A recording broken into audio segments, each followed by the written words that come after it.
સ્નાન કરવાની સાચી રીત. આ સાંભળીને પણ આપણને આશ્ચર્ય થાય કે સ્નાન કરવાની રીત એમને એ પણ સાચી. હવે સ્નાન કરવાનું પણ આપણે આયુર્વેદના તજજ્ઞો, ઋષિમુનિઓ અથવા તો આપણા શાસ્ત્ર પ્રમાણે સ્નાન કેવી રીતે કરવી શકું એ પણ આપણે કઈ શીખવાની જરૂર છે. આપણે તો વર્ષોથી સ્નાન કરતા આવ્યા છીએ. આપણા શાસ્ત્રોની અંદર કોઈ એવી પ્રક્રિયા નથી કે જેમાં અંદર ભરપૂર સાયન્સ ન હોય. આ સાયન્સને આપણે અધ્યાત્મ સાથે જોડ્યું એ વાત અલગ છે. આજે આપણે વાત કરી છે કે સ્નાન કરવાની આદર્શ વિધિ કેવી હોઈ શકે, કેવા સંજોગોમાં સ્નાન ન કરવું જોઈએ, સ્નાન કરવામાં કેવી કેવી આપણે ભૂલ કરીએ છીએ, કેવા પ્રકારનું પાણી હોવું જોઈએ, અરે પ્રથમ પાણી ક્યાં અંગ ઉપર રેડવું જોઈએ, આના પણ નિર્દેશો આપણા શાસ્ત્રોમાં વર્ણય છે. તો તેનું વૈજ્ઞાનિક વિશ્લેષણ હોઈ શકે, એની શું અસર આપણા સ્વાસ્થ્ય પર હોઈ શકે. તો આજના વિડીયોમાં આપણે વિસ્તારથી વાત કરીશું સ્નાન કરવાની આદર્શ વિધિ કઈ છે તેના ઉપર.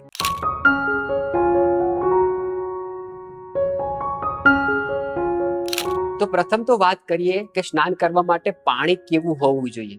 આપણા મનમાં છે કે ઠંડા પાણીથી સ્નાન કરવું જોઈએ, કોઈ કહે છે ગરમ પાણીથી સ્નાન કરવું જોઈએ.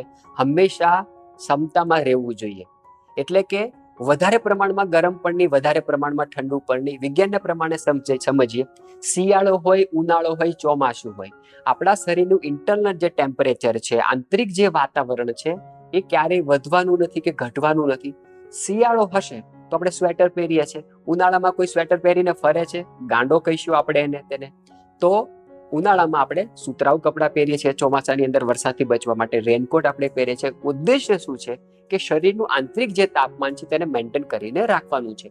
આ સિદ્ધાંત પાણીના ટેમ્પરેચર માટે પણ લાગુ થાય છે. તો હંમેશા શિયાળો હોય તો ગરમ પાણીથી નાહી શકાય, એમાં કોઈ જરૂરી નથી કે ઠંડા પાણીથી જ સ્નાન કરવું જોઈએ, પણ બસ એ વધારે પ્રમાણમાં ગરમ પાણી પણ ન હોવું જોઈએ.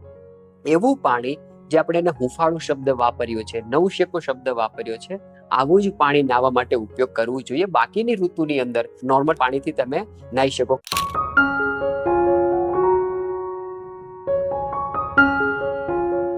બીજા એક મહત્વના સૂચનનું પાલન જરૂર કરીએ.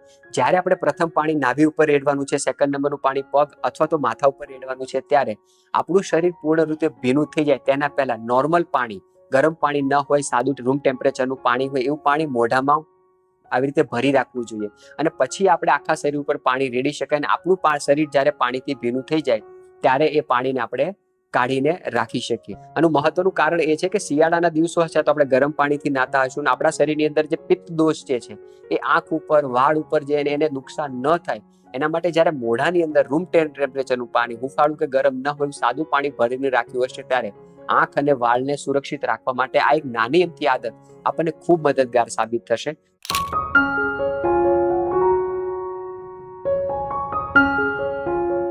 બીજું મહત્વનું નિર્દેશ એ છે કે સ્નાન કરતી વખતે પ્રથમ પાણી ક્યાં રેડવું એ બહુ મહત્વનો મુદ્દો છે. આપણને વળી એ થશે કે સ્નાન કરવા જઈએ, પાણી રેડીએ, શરીર ઉપર સાબુ વગેરે લઈએ, નાઈ લીધું. નહીં, આનું પણ બહુ મહત્વનું વિજ્ઞાન છે, સમજીએ. જ્યારે પણ આપણે સ્નાન કરવા જઈએ ત્યારે આ વિધિનું પાલન આપણે કરીશું તો અનેક બીમારીથી આપણે બચી શકીશું. શું કરવાનું છે? આપણે પાણીનું ટબ કે મગ છે તે ભરીએ, આપણી જે નાભી જે છે ત્યાં આવી રીતે અંજળી છે, આપણે હાથ છે એવી રીતે રાખીએ અને ત્યાં આપણે પાણી રેડીએ. ઉદ્દેશ એ છે કે આપણી નાભી, આપણી ડૂટી જે છે એ લગભગ પાણીથી ડૂબી જાય એટલું પાણી આપણી અંજળીમાં ભરાઈ રહે. અને આ પ્રક્રિયા આપણે 30 સેકન્ડથી લઈને 1 મિનિટ સુધી જ કરવાની છે, વધારે કરવાની નથી. આની પાછળનું વિજ્ઞાન શું છે એ આપણે સમજીએ. આપણે જ્યારે ઉનાળામાં નાવા જઈશું ત્યારે પાણી થોડું ઠંડુ હશે, શિયાળામાં નાવા જઈશું ત્યારે પાણી થોડું ગરમ હશે. એટલે આપણા શરીરનું તાપમાન તો બદલાવાનું નથી. એ શિયાળો છે, ઉનાળો છે, ચોમાસું એ જ રહેશે. પાણીનું તાપમાન બદલતું રહેશે. એ પાણી પ્રમાણે શરીરનું ઇન્ટરનલ ટેમ્પરેચર સેટ થઈ શકે. એ જો કાર્ય આપણે કરવું હોય તો એ નાભી દ્વારા થઈ શકે. કારણ કે આપણી જે નાભી છે, ડૂટી જે છે, એ આપણા શરીરનું કેન્દ્ર બિંદુ છે. આપણા શરીરની જેટલી પણ રક્તવાહિનીઓ છે, માંસપેશીઓ છે, જેટલી પણ નાડીઓ છે, એનું જે મુખ્ય બિંદુ જે છે એ નાભી છે. પહેલાના સમયની અંદર આપણે જોયું હશે કે જ્યારે સુરત દાદાને જળ ચડાવતા હતા, ત્યારે પાણીમાં રહેતા હતા, ત્યારે નાભી સુધી એ લોકો શરીરમાં પાણીને લઈ જતા હતા. પહેલાના સમયમાં તળાવમાં નાવા જતા હતા, નદી નાળા હતા ત્યાં બધા નાવા જતા હતા. અને આપણે બધાએ નોટ કર્યું હશે, જ્યારે તમે સ્વિમિંગ પુલમાં નાવા જાઓ છો, દરિયા વગેરેમાં નાવા જાઓ છો, તળાવ વગેરેમાં નાવા જાઓ છો, પિકનિક બનાવતી હોય ત્યારે નદીમાં સ્નાન કરો છો, ત્યારે નાભીથી નીચેનો હિસ્સો જ્યારે તમે પાણીમાં લાંબો સમય સુધી રાખો છો, ત્યારે આપણને તુરંત નાહીને આવ્યા બાદ બહુ ભૂખ લાગે છે. આપણને તુરંત નાહીને આવ્યા બાદ ખૂબ યુરિન સેન્સેશન આવે છે. આવું ઘરે તો થતું નથી. શા માટે નથી થતું? આવી રીતે જ્યારે હાથ નાખીશું અને પાણી રેડીશું અને આપણી નાભી જે પાણીમાં ડૂબેલી રહેશે 30 સેકન્ડ માટે, 1 મિનિટ માટે, તુરંત તમને યુરિન સેન્સેશન આવશે. હવે વર્તમાન સમયની અંદર હવે તમે હરરોજ દરિયામાં નાવા, તળાવમાં નાવા, નદીની અંદર નાવા, સરોવરની અંદર નાવા કે સ્વિમિંગ પુલમાં જવાના નથી, બાથરૂમમાં નાવાનું છે ને આટલે સુધી પાણી શરીરને ડૂબાડીને રાખવું સંભવ નથી. તો શું કરવાનું છે? માત્ર નાભીનો જે ભાગ છે એ પાણીમાં ડૂબેલો રહેશે. એવી પ્રક્રિયા જો તમે કરશો તો શું થશે? કિડની ફંક્શન સારી રીતે કાર્ય કરશે. વર્તમાન સમયની અંદર ઘણી બધી એવી ચિકિત્સા પદ્ધતિઓ છે કે નેચરલી ડાયાલિસિસ કેવી રીતે થઈ શકે. જે લોકોની કિડની ખરાબ થઈ ગઈ હોય આવા લોકો પેશન્ટોને 45 મિનિટ સુધી રૂમ ટેમ્પરેચરની અંદર, બોડી ટેમ્પરેચર જેટલા ઉફાળા પાણીની અંદર 45 મિનિટ સુધી સુડાઈ દેવામાં આવે. એટલે મતલબ કે આટલો ભાગ જે છે પાણીમાં ડૂબેલો રહે. બસ નેચરલી એ લોકોને ડાયાલિસિસ થાય છે, કિડની સારી રીતે કાર્ય કરે છે, કિડની જે કંઈ ખરાબ થઈ ગઈ છે શરીર ટોક્સિન બહાર કાઢે છે. તો પહેલું જ્યારે પાણી રેડવાનું છે ત્યારે હાથ આવી રીતે રાખો, પાણી રેડો, નાભી જે ડૂટી જે છે તે 30 સેકન્ડ 1 મિનિટ માટે પાણીમાં ડૂબે આ રીતે કરી શકો. બીજું જે કે પાણી રેડશો એ જો ગરમ પાણી હોય તો પગ ઉપર રેડવાનું છે, ઠંડુ પાણી હોય તો તમે માથા ઉપર રેડી શકો. જેમ કે ઉનાળો હશે, ઠંડુ પાણી હશે તો સીધું માથા ઉપર રેડી શકાય. શિયાળો હશે, હુંફાળા ગરમ પાણીથી જો તમે નાતા હશો તો એ પાણી જે રેડવાનું છે પગ ઉપર રેડવાનું છે. આની પાછળનો સાયન્સ શું છે? નાભીથી નીચેનું જે કે આપણું અંગ છે, પગ જે કંઈ છે એ વાયુનું સ્થાન છે. બરાબર? આપણે જે કંઈ એક્ટિવિટી કરીએ છીએ, બોલીએ છીએ, લખીએ છીએ, ચાલીએ છીએ, દોડીએ છીએ, બધું જ વાયુ દ્વારા થાય છે. અને વાયુના જે અલગ ગુણ જે છે એમાં એક ગુણ છે શીત. વાયુ સ્વભાવે ઠંડો છે. એટલે જ્યારે ગરમ પાણીથી નાખશું, વાયુની જે પરમેનન્ટ એડ્રેસ છે, પગ છે, નાભી નીચેનો હિસ્સો છે, તો વાયુને શાંત રાખવા માટે મદદરૂપ થાય છે. વાળ ઉપર ક્યારેય પણ ગરમ પાણી નાખવું જોઈએ નહીં. ને શિયાળામાં પાણી ગરમ હશે, ઉનાળામાં પાણી નોર્મલ ટેમ્પરેચરનું હશે, રૂમ ટેમ્પરેચરનું હશે. તો એ ઠંડા પાણીથી જ્યારે નાવું હોય ત્યારે સેકન્ડ જે કે પાણી નાખવાનું છે એ માથા ઉપર નાખવાનું છે. માથા ઉપર ક્યારેય ગરમ પાણી નાખી શકાય નહીં. જો તમે નાખશો તો વાળ ખરવાની સમસ્યાઓ, આંખોને ખૂબ નુકસાન કરે. જો ગરમ પાણી આપણે માથામાં નાખીએ તો વાળ ધોવા હોય, માથું ધોવા હોય ત્યારે ભલે અલગ પાણી રાખવું, પરંતુ ગરમ પાણીથી આપણે નાતા હોય ત્યારે વાળ માથે ક્યારેય પણ ગરમ પાણી, માથું ધોવા માટે ક્યારેય પણ ગરમ પાણી વાપરવું જોઈએ નહીં.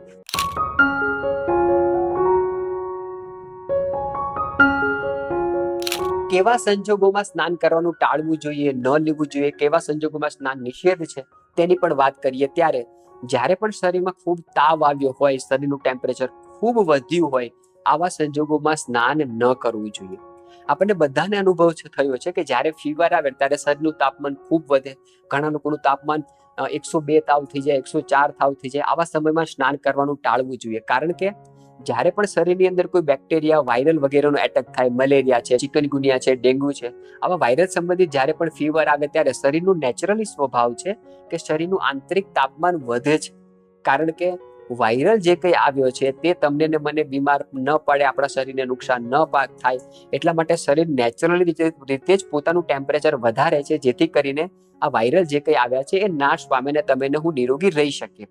આવા સમય દરમિયાન આપણે જાણતે અજાણતે જો નાઈ લઈશું, શરીરનું ટેમ્પરેચર સડનલી ઓછું થશે અને શરીરની જે રોગ પ્રતિરોધક શક્તિ છે, જે વાયરસો સામે લડી રહી છે, એ નાશ થશે. ખૂબ લૂઝ મોશન થયા હોય ત્યારે પણ નાવાનું ટાળવું જોઈએ. આપણને કોઈ ફૂડ પોઈઝનિંગ થયું છે એના દ્વારા શરીર તુરંત વિષેલા દ્રવ્યોને બહાર કાઢવા માટે પ્રયત્ન કરી રહ્યું છે. એવા સમય દરમિયાન જો તમે નાઈ લેશો તો આ જે વિષેલા દ્રવ્યો જો શરીરમાં ગયા છે, જે બહાર વિરેચન દ્વારા, લૂઝ મોશન દ્વારા બહાર નીકળી રહ્યા છે, એ તુરંત સ્ટોપ થઈ જતા હોય છે. તો જ્યારે તમને ખૂબ લૂઝ મોશન થતા હોય આવા સમય દરમિયાન ઠંડુ પાણી પી શકાય, ગ્લુકોઝ વાળું પાણી પી શકાય, લીંબુ વાળું પાણી શરબત ઠંડુ બનાવીને પી શકાય, પરંતુ સ્નાન કરવાનું બને ત્યાં સુધી ટાળવું જોઈએ. આવા સંજોગોની અંદર ગરમ પાણીમાં કોટનનું જાડું કપડું કહીને ઘર્ષણ સ્નાન તમે કરી શકો, પરંતુ મોટા પ્રમાણમાં શરીર ઉપર પાણી રેડવાનું ટાળવું જોઈએ. આવા સંજોગોમાં આપણે સ્નાન ન કરવું જોઈએ.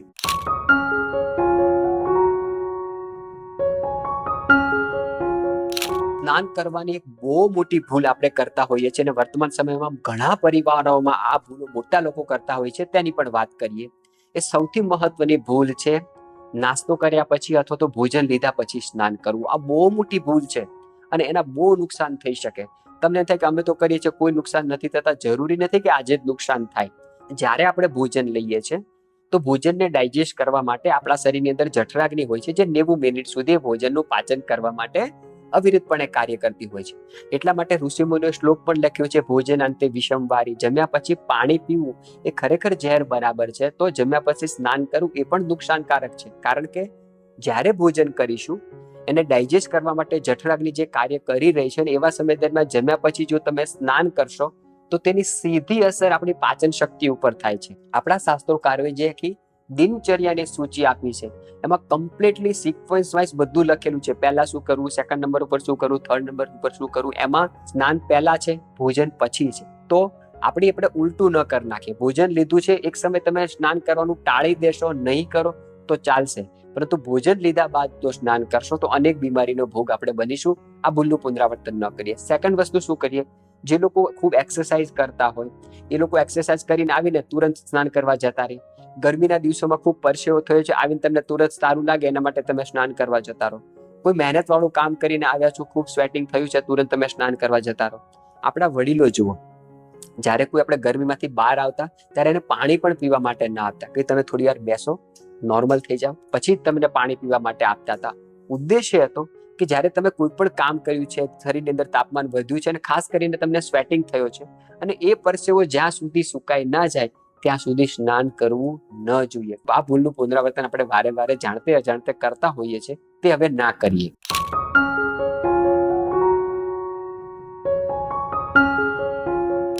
બીજા બે બહુ મહત્વના સૂચનો જેને આપણે સ્નાન કરવાની પદ્ધતિમાં જોડવા જોઈએ. પહેલા નંબરનું સૂચન છે કે સ્નાન પહેલા સંભવ હોય તો અભ્યંગ એટલે તેલ માલિશ કરવું જોઈએ. આપણા શાસ્ત્રોકારે સૂત્રો લખ્યા છે, અભ્યંગે આચરે નિત્યમ સજરાસમ વાતઃ. જ્યારે તમે તમારા શરીર ઉપર તેલ એપ્લાય કરો છો અને પછી સ્નાન કરવા માટે જાઓ છો, એ અનેક બીમારીમાંથી તમને બચાવી શકે છે. આપણા શરીરમાં જે વાત, પિત્ત અને કફની જે વાત આપણે કરીએ છીએ, શરીરની અંદર તમામ ગતિવિધિઓ છે એ વાયુ દ્વારા થાય છે અને સૌથી વધારે બીમારી પણ વાયુ દ્વારા જ થાય છે.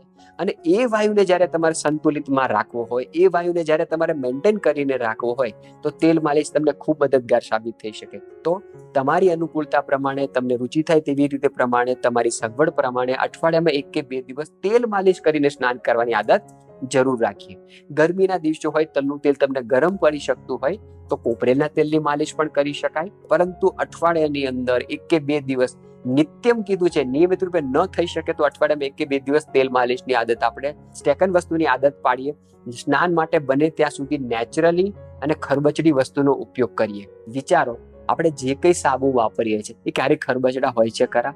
સાબુ બનાવવાનું જે બેઝ મટીરિયલ છે એ સોયાબીન પણ હોય છે. સાબુ બનાવવાનું જે બેઝ મટીરિયલ છે એ પામ તેલ હોય છે. પામ તેલનો પલ્પ લીધું, એની અંદર SLS, સોડિયમ લોરેસ સલ્ફેટ નામનું કેમિકલ નાખ્યું, થોડા કેમિકલ વાળા એસેન્સ નાખ્યા, થઈ ગયો સાબુ. આપણા વડીલો યાદ કરો, ઠીકરાથી નાતા હતા. પેલું ઘીસોડાનું જે પેલું સ્ક્રબર ઉછળું આવે એનાથી નાતા હતા. તો એ લોકો વૈજ્ઞાનિક ન હતા, એ લોકોને પણ ખબર હતી. ને આપણા વડીલો, આપણા દાદી, આપણા નાની, દાજ્યા તેલમાંથી સાબુ બનાવવાની ટેકનોલોજી એ લોકો પાસે હતી, પરંતુ એ લોકો એટલો બધો ટેકનોલોજીનો ઉપયોગ નતા કરતા. વિદેશની કોઈ કંપની આવીને આપણને સાબુ બનાવતા શીખવાડે ને એનાથી આપણે નાહીએ, આનાથી મોટી મૂર્ખતા બીજી કઈ હોઈ શકે? તો હંમેશા મસૂરની દાળના લોટથી નાવ, ચણાના લોટથી નાવ, બાજરાના લોટથી નાવ, અરે ખેતરની માટીથી નાઈ લેશો તો પણ ચાલશે. તમે તેલ માલિશ કરશો અને કોઈ પણ ખરબચડી વસ્તુથી સ્નાન કરશો, તમારા સ્કિનનો ગ્લો જો કેટલું સુંદર શરીર થશે. અનેક બધી બીમારીમાંથી આપણે બચી શકીશું. આપણા શરીરની અંદર 3.5 કરોડથી પણ વધારે નાના નાના છિદ્રો છે. આટલા બધા શરીરની અંદર એવા સાબુ, એવા સુંદર શરીરની અંદર તમે કેમિકલ વાળા સાબુ ઘસો છો, રગડો છો. આ એજ્યુકેશન ના કહેવાય, આને મૂર્ખતા કહેવાય, જે આપણે બધા સામૂહિક રીતે કરી રહ્યા છે. તો જાગ્યા ત્યારથી સેવા, બને ત્યાં સુધી મસૂરની દાળનો લોટ લાવીએ. બહેનો માટે મસૂરની દાળનો લોટ સૌથી સારો છે. આજે પણ દક્ષિણ ભારતની અંદર વધારે સંપન્ન પરિવારોમાં પણ એ લોકો મસૂરની દાળના લોટના સ્નાન તરીકે ઉપયોગ કરે છે, કારણ કે એનાથી સ્કિનનો ગ્લો સારો રાખવા માટે ખૂબ મદદગાર સાબિત થાય છે. આપણે ટીવી જોઈને કેમિકલ વાળા સાબુથી આપણને નાવા લાગ્યા છે. તો હજી પણ પ્રયત્ન કરીએ. સાબુ વાપરવા હોય તો ખાદીગ્રામ ઉદ્યોગના લીમડાના તેલિયા સાબુ વાપરીએ. મસૂરની દાળના લોટથી નાહીએ, ચણાના લોટથી નાહીએ, મુલતાની માટીથી નાહીએ, આમળાના પાવડરથી નાહીએ. કેટલી બધી નેચરલી વિકલ્પો આપણી પાસે છે જે ઉપડનના રૂપમાં આપણે યુઝ કરતા હતા. તેનાથી ઘર્ષણ સ્નાન કરવામાં આવે અને તેલ માલિશ કર્યા પછી ઘર્ષણ સ્નાન કરવામાં આવે તો બહુ બધા ફાયદા થતા હોય છે. તો આ વિધિ પ્રમાણે આપણે જો સ્નાન કરીશું તો ઘણી બધી બીમારીમાંથી આપણે બચી શકીશું. સૌને જય હિન્દ, વંદે માતરમ.